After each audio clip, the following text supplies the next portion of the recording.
1142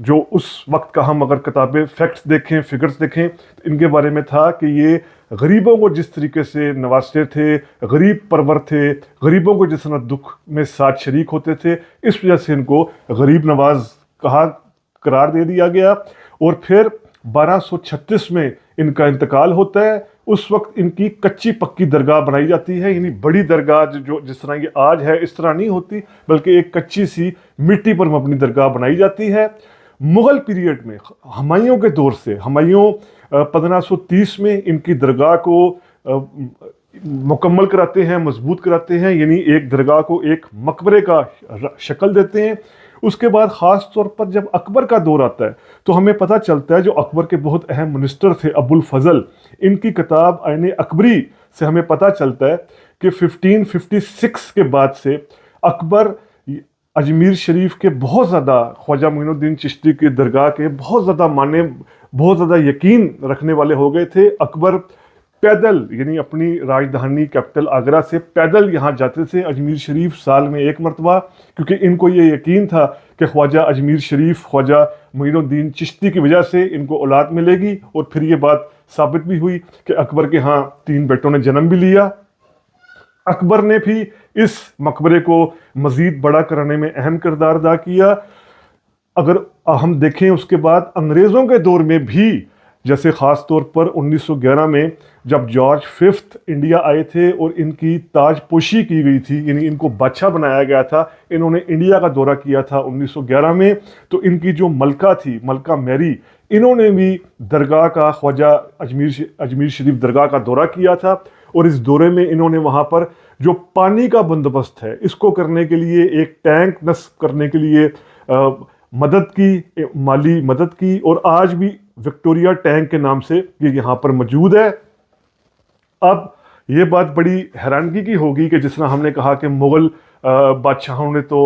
اس درگاہ کو، درگاہ اجمیر شریف کو بھرپور سپورٹ کی، انگریزوں کے دور میں بھی سپورٹ فراہم کی جاتی رہی۔ 1947 کے بعد بھی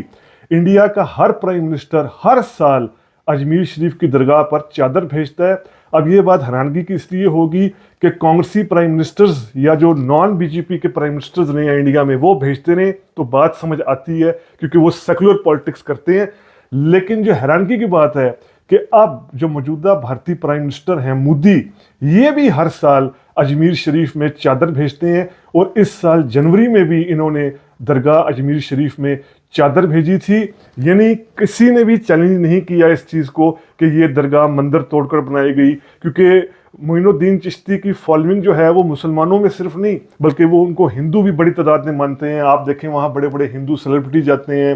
ہندو پولیٹیشنز بھی جاتے ہیں، باقی بھی ہندوؤں کے علاوہ جو سکھ مت کے ماننے والے ہیں، بدھزم کے ماننے والے ہیں، وہ بھی بڑی تعداد میں جاتے ہیں۔ کبھی کسی نے اس چیز کو چیلنج نہیں کیا تھا، بلکہ اجمیر شریف کو ایک لحاظ سے جو گنگنی جمنی سویلائزیشن ہے اس کے طور پر دیکھا جاتا ہے۔ گنگنی جمنی سویلائزیشن جو نارتھ انڈیا میں ہندو اور مسلم کلچر کے ملاپ سے تہذیب جنم لی،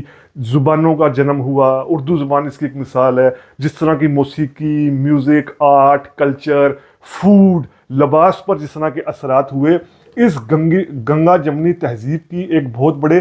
سمبل کے طور پر دیکھا جاتا ہے اس درگاہ اجمیر شریف کو۔ یہی وجہ ہے کہ ہم نے آپ کو کہا کہ مودی جیسے پرائم منسٹر کو بھی یہاں پر چادر بھیجنی پڑتی ہے۔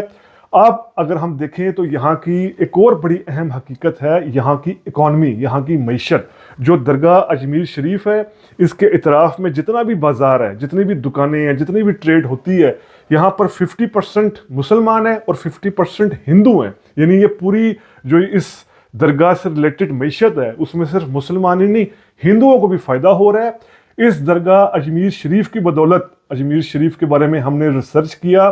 یہ راجستھان کے ایسے ڈسٹرکٹس میں آتا ہے جہاں سب سے کم ہندو مسلم دنگا ہوتا ہے، جہاں سب سے کم کرفیو لگتے ہیں، سب سے کم فسادات ہوتے ہیں ہندو مسلم کو لے کر، کیونکہ یہاں پر اس درگاہ کی وجہ سے ہندو مسلم کے اندر ایک طرح کی یونٹی رہی ہے۔ ہم نے اس طرح کہا کہ بالکل ملاپ رہا ہے۔ لیکن اب افسوس کی بات یہ ہے کہ اس درگاہ اجمیر شریف کو بھی چیلنج کیا جا رہا ہے، اس کی جو گنگا جمنی اسپرٹ تھی، تہذیب تھی، اس کو چیلنج کیا جا رہا ہے اور کہا جا رہا ہے کہ یہاں شیو مندر تھا۔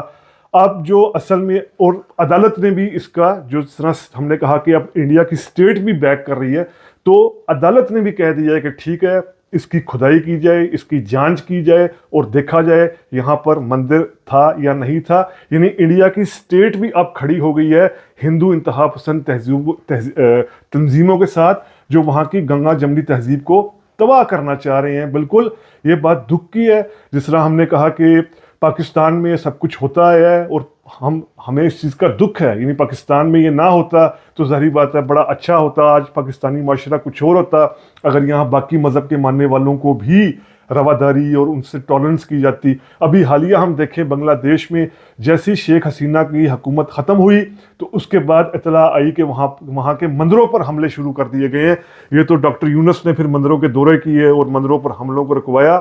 تو اب انڈیا میں یہ صورتحال چل رہی ہے گزشتہ 10 سال سے، جس میں اب تیزی آتی جا رہی ہے۔ تو اب خواجہ درگاہ اجمیر شریف، جس طرح ہم نے کہا کہ انڈیا کے اندر بڑی تعداد میں ہندو پولیٹیشنز، ہندو سیاستدانوں کے ساتھ ساتھ مسلمان، پاکستان کے جب بھی وہاں کوئی پرائم منسٹر یا صدر دورہ کرتا ہے وہ اجمیر شریف درگاہ جاتا ہے، بنگلہ دیش کا کوئی رولر انڈیا کا دورہ کرتا ہے وہ ضرور خواجہ اجمیر شریف کی درگاہ پر جاتا ہے۔ ایسی درگاہ جو گنگا جمنی تہذیب کا جو ایک سیکولر سمبل رہا ہے انڈیا کے لیے، اس پر اس طرح کا اٹیک یہ کتنا بڑا خطرہ ہو سکتا ہے انڈین سیکولرزم کے لیے، اور پلس یہ سب سے اہم یہ کہ سب کانٹیننٹ کو اب اس طرح کی سیاست کی کتنی بڑی قیمت ادا کرنی پڑے گی کہ جس میں ایک میجورٹی جو ہے وہ کسی اور منارٹی کے رائٹس کو اس کی سلب کر لے، اس کی سویلائزیشن کو، اس کے کلچر کو بالکل تباہ کرنے پر تلا ہے۔ پاکستان ہو، انڈیا ہو، بنگلہ دیش ہو،